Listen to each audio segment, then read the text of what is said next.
Hey guys, welcome back to World of Warships. Today we're taking a look at the Fletcher, as Johnston came out this week, and I played a bunch of Fletcher before I reviewed that ship, or at least had the initial impressions on it. And I said in that video that I kind of prefer Fletcher to the Johnston even though that burst with the sap is pretty cool, and it allows for much more damage into destroyer engagements at closer ranges. Fletcher's just a way better balanced destroyer. We looked at the Friesland or Groningen yesterday, did a ship request on that. The second game was just incredible. So we're taking a look at a few of these tier 9 destroyers. And honestly, Fletcher is a much better ship than Johnston, just overall in effectiveness in World of Warships, in my opinion. And if you're really looking for that powerful gunboat at tier 9, I would highly recommend Groningen over the Johnston. It's just going to perform so much better overall with the gun power being much higher on the DPM, as well as just the shell velocity. It is a massive, massive difference in shell velocity that allows that ship to play much more aggressively with that open water or even just smoked up gunboat playstyle. It's just way more flexible. The other thing to consider is the burst potential of the sap on Johnston, of course. But are you really going to be valuing that over, let's say, maybe the Mogador, right? That also has a reload booster that allows it to have a very tight burst of damage when it needs it, much like this sap burst allows the Johnston to have that. But then Mogador gets better speed, better survivability because of the French saturation. There's a lot of problems with Johnston. It's cool for the historical aspect, and Fletcher though is much better in this game, and hopefully this game is going to show you why. I'm a gun build on Fletcher. I tried to run a gunboat Fletcher for the most part, and still these torpedoes ended up being incredibly impactful in most of my games. It just allows you to not feel like you're being useless when you're transferring over the map, or these battleships, cruisers are pushing into you. You're the one spotting for your team, and you still have some battle impact in terms of damage as well, not just that spotting. So maybe if Johnston had normal reload, or maybe slightly longer reload on the torpedoes compared to Fletcher, but in exchange they have that nice extra bit of range, and then the guns being a bit flavorful in a little different way with the sap. I don't know. Personally though, just having a heal on the Johnston would help that thing out a lot. Or shell velocity. There's a lot of things, but this is kind of the bread and butter of the Fletcher. You get the torps off on someone, you guarantee someone else's spotting. That's very important. That's why I didn't smoke up any earlier than this. I needed to know my teammates were spotting these guys. Then I can smoke up and do the whole gunboat thing from smoke. And with these poor arcs, I think that is the best way to do it. The open water thing, very, very difficult with a Fletcher. I should also mention the prices have now been released. And oh boy, it is expensive for Johnston as well as Rhode Island. Both are very, very, very expensive. And yeah, it's a lot of money, man. Sure, in the Armory, it is more doubloons. You have to buy the Admiral pack. I didn't see a way in the Armory with doubloons to buy these ships just standalone. So Johnston in the Armory, 34,000 doubloons, and of course it's a special offer, 20% off, but come on, get real. That's just ridiculous. Trying to bait you into thinking it's a good deal. Rhode Island being 50,000 doubloons. I mean, is Wargaming aware of what the economy's like these days? Not to get into that, but let's be honest here, right? Like, I don't have the disposable income I had a few years ago, right? Like,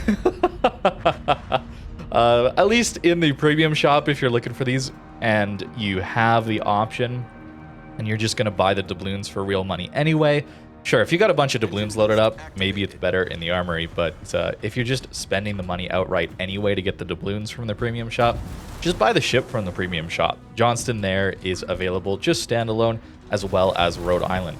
Still not cheap. I'm in Canada, so Canadian dollars wise, Johnston is $110 Canadian, and Rhode Island is just shy of 200 Canadian dollars. Very, very expensive update here with this this 4th of July event, man. Woo. I don't know. For me, I just am not a big fan of either one of the ships, just overall. Rhode Island has much more potential, in my opinion, just because of those amazing gimmicks that it's had for the gunpowder, as well as the speed, concealment, secondaries. The speed boost is kind of insane on that one at 15%. You also get the radar, of course. It's a really, really powerful battle cruiser. I'm not as much of a battle cruiser player, but if you enjoy those battle cruisers, Rhode Island is kind of incredible for that battle cruiser playstyle. A lot of money still, though. It's a lot of money, man. You know, I'm playing through the Elden Ring DLC right now, and I was like, man, that's kind of a lot for a DLC. And yet, I could have bought that DLC 4 times over instead of a Rhode Island. Yeah, the math ain't quite math in there. I get that this is a free-to-play game, but this is an extremely heavy monetized event. And we still have Wisconsin just for a little bit. I will mention that, just a tiny bit. We still have the end of the Wisconsin dockyard, so, you know, for the price of a Rhode Island, you could buy out quite a bit of that Wisconsin dockyard if you weren't able to get much progress on it. Something to consider as well. This Fletcher game, though, going pretty well for our team, but still coming down to the wire. The battle impact, man, of Fletcher is just really, really good. But I make a massive mistake here. This is just totally a noob play. Going in front of a rock, just in front of a radar cruiser, like, this is kind of Destroyers 101, or even just Surface Ships 101. Do not put yourself in front of an island when the enemy team could potentially spot you out. You just have no options to maneuver, and you're very predictable then, and you're going to take a ton of damage. This is like, I mean, this is stuff I learned like 9 years ago when I started playing the game. Maybe it took me a little while to understand it fully, but that's very basic stuff, and I just totally messed it up there. Fortunately, didn't die, and we live to fight on here and continue to spot this Brisbane. Arizuma gets some really nice hits in, almost kills him, and he's on fire. I don't want to take this kill, but we do need the Brisbane dead, so I'm going to let the fire tick, and it doesn't quite kill, so I will yoink that one. I apologize, Mr. Azuma. I do appreciate the help. I think he'll get one back, though, with the Shimakaze. I think he'll help me with that one. But just the ability to have these extremely powerful torpedoes that Fletcher has. Sure, you do have to worry about radars a little bit more here, since they are 10.5 kilometers, not 13.5. But I think that is more than enough to play at these tier 9, tier 10 games into some of those radars. And the reload on them is very, very strong. Not to mention the guns here are decent. They're good enough. Maneuverability is, I mean, pretty similar. You do have to dodge. You notice I'm constantly messing with the rudder, trying to throw the aim of the Shimakaze off and use that to survive. If I had a heal, French saturation on Johnston, maybe I could play this more aggressive role more often.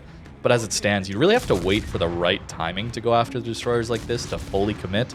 Otherwise, you're just going to die with this level of HP. It didn't even really get more HP, I don't think, Johnston, than Fletcher. I don't know. Strange. It's a lot of money, just a lot of money, and the ships are just okay, in my opinion. I think there's much better options just straight up in the tech tree, or available for other resources that are much easier to get or cheaper to get just by playing the game here. You can see the shell velocity here, making it very difficult to farm this Nebraska. And if Johnston is a gunboat DD and a farming DD, then having these shell arcs is a massive, massive disadvantage. The Friesland and Groningen yesterday really showed how powerful those shell arcs allow a ship that is objectively clumsier than the Fletcher, right? It's a bigger ship. It has way worse speed and maneuverability. So you'd think it would take much more damage and be much harder to play that gunboat role. And yet it isn't, because you don't have to focus nearly as much on your aim and trying to lead targets at medium to close ranges. And that ship even can take some range mod upgrades, and it doesn't feel like you're making a massive mistake. I do get a Confederate here with Halsey in this one, and I'm not able to capitalize it, unfortunately. But do get ourselves a nice win here into an up tier, into tier 10. And I think I was even top score. Just vanilla, good old Fletcher doing some great work. It's a solid platform to just make really good plays on, and you're going to have some solid battle impact with this ship. And given how high tier games tend to go, I might actually go for a bit more of a torp build on this ship, even though in these games I did play it as a gun build. And what that means is I was running main guns reload. that's about it. You can go with the torp tubes here and get a really, really impressive reload on these very hard-hitting torpedoes. And even with this, just having a 95-second reload is really, really strong. I was using Halsey, but he's since been moved over to other ships that I'm trying to play in the American line. And a regular commander can work just as well, since the Confederate we only got right at the end, so it didn't really impact the game at all. And this is the build on the commander. No superintendent here means we don't get that fourth smoke, but investing a little bit in our damage here can be really, really powerful. Hitting these torpedoes back a little sooner, guns reloading a little bit quicker, being more dangerous the lower HP we go. The speed here being a decent amount, 69 knots, not too bad on those torpedoes. But for me, I would probably run a Fletcher like this, typically. That's 81 seconds on these torps, man. It's pretty good. It's pretty good. And you always have that smoke as an option to farm from with your guns or over islands, but spotting is important, and they're rewarding it a bit more now. So with that base XP, got a pretty nice game. And just to show you guys, if you didn't know, we do have the Independence Day event here, is the Armory version, and yeah, look at those prices.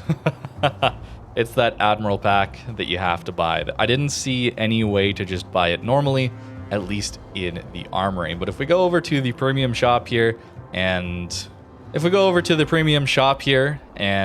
we see, if we scroll a little bit, we get to the Johnston and Rhode Island. And Canadian prices, keep in mind, so you know, the American dollar is a lot stronger, so you guys should see a little bit lower numbers there, but still very expensive ships to buy. And you can see the difference there. To get the Admiral pack is, yeah, it's a lot more. $263. Sure, it's Canadian, but that's a big number. But that's this event. That's this Independence Day. This is the big thing, this update.